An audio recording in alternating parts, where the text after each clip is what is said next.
Hi everyone, my name is Molly Hanson and I'm a dsmHack board member. At dsmHack, our mission is to create opportunities to connect local nonprofit organizations to technologists to cultivate organizational and individual growth. So what does that mean? It means our vision is a community where technology is never a barrier to doing good. And we do that with our flagship event, which is a 48-hour annual hackathon. This is where we bring nonprofits with technology problems together with IT professionals who can provide them solutions, and magic happens. Today, we're going to talk about one of the things that is instrumental in the hackathon always and is a great tool for nonprofits or small businesses to be using anyway, and it's called a technology plan. We're going to refer to it as a tech plan. So with me today is Darin. Hi, I'm Darin Webb. I'm also on the board for dsmHack. This year I'm serving as the treasurer, and I've got a background in software development and IT consulting. Now, the first question we have as we jump into this topic is, what is a tech plan? Great question. It's a high-level overview of all the technology that your organization uses.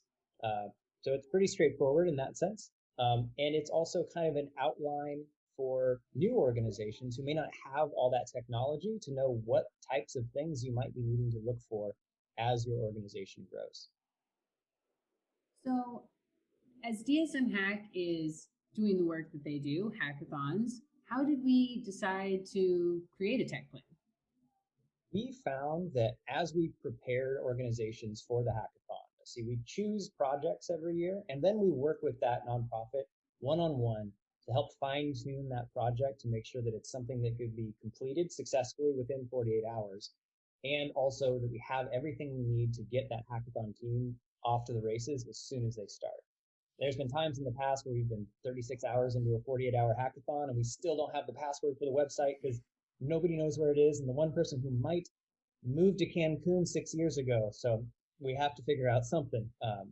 And we realized that not only is this helpful for us, it's also helpful if you ever need to hire an IT professional, or if you ever just need to do something with technology in your organization. Knowing what exactly is going on behind the scenes is really instrumental in taking ownership of the technology that your organization uses.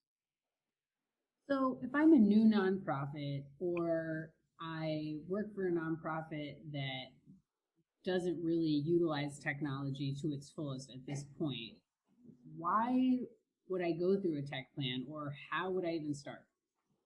Starting is going to be pretty easy because we've created a tech plan template for you to follow. In a sense, a tech plan could just be written out, start listing everything you got, but we've tried to make an outline to make that a little bit easier to go through.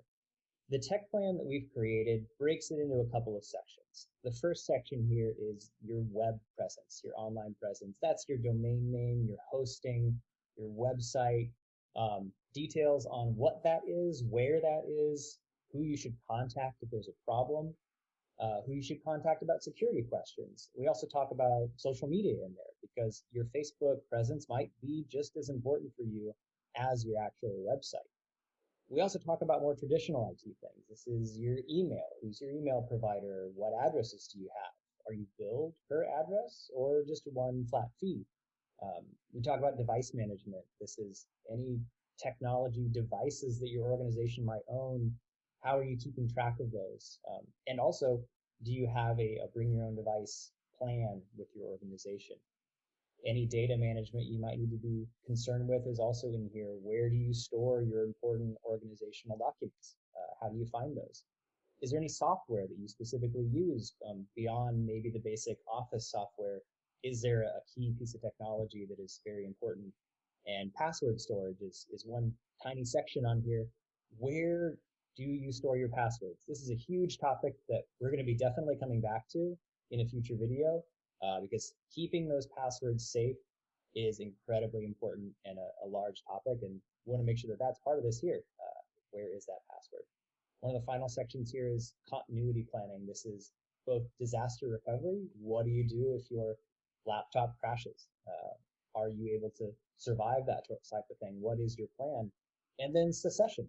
What is the plan if a board member retires and that board member had all the passwords just saved in their browser and they moved to Cancun?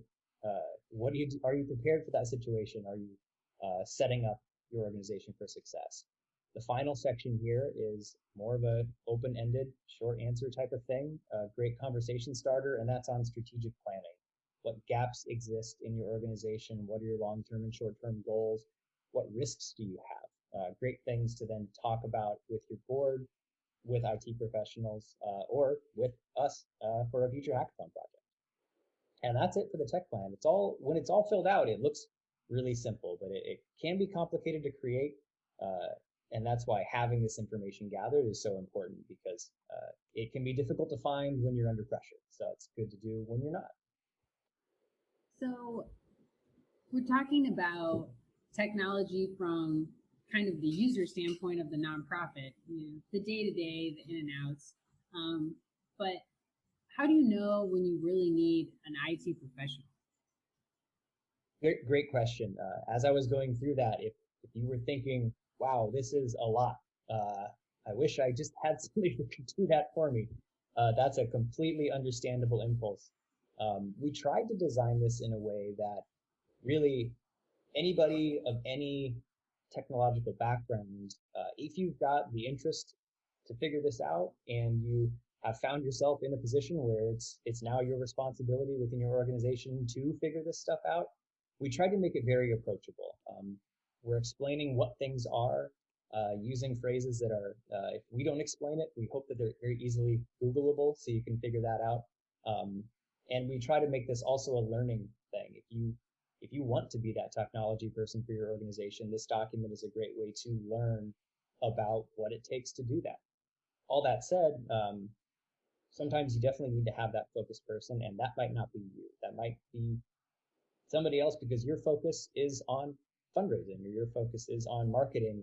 You have what you're good at, and you don't need to become good at this other thing that there's other people out there that can help with. So we would say that just like you might pursue a marketing professional or someone experienced in finance or fundraising for your board, throw technology in there as well. Are you seeking out board members who are talented and capable with helping you solve your organization's technology needs as you grow, giving that technology advice to your organization?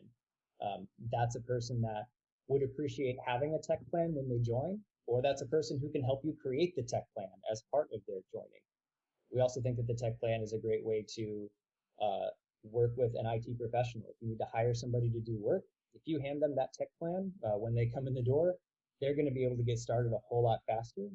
And if you're not sure quite yet, if this is the company that you want to work with yet, ask them to come in and help you fill out this tech plan. That's going to be a great opportunity for you to see what it's like to work with this IT professional.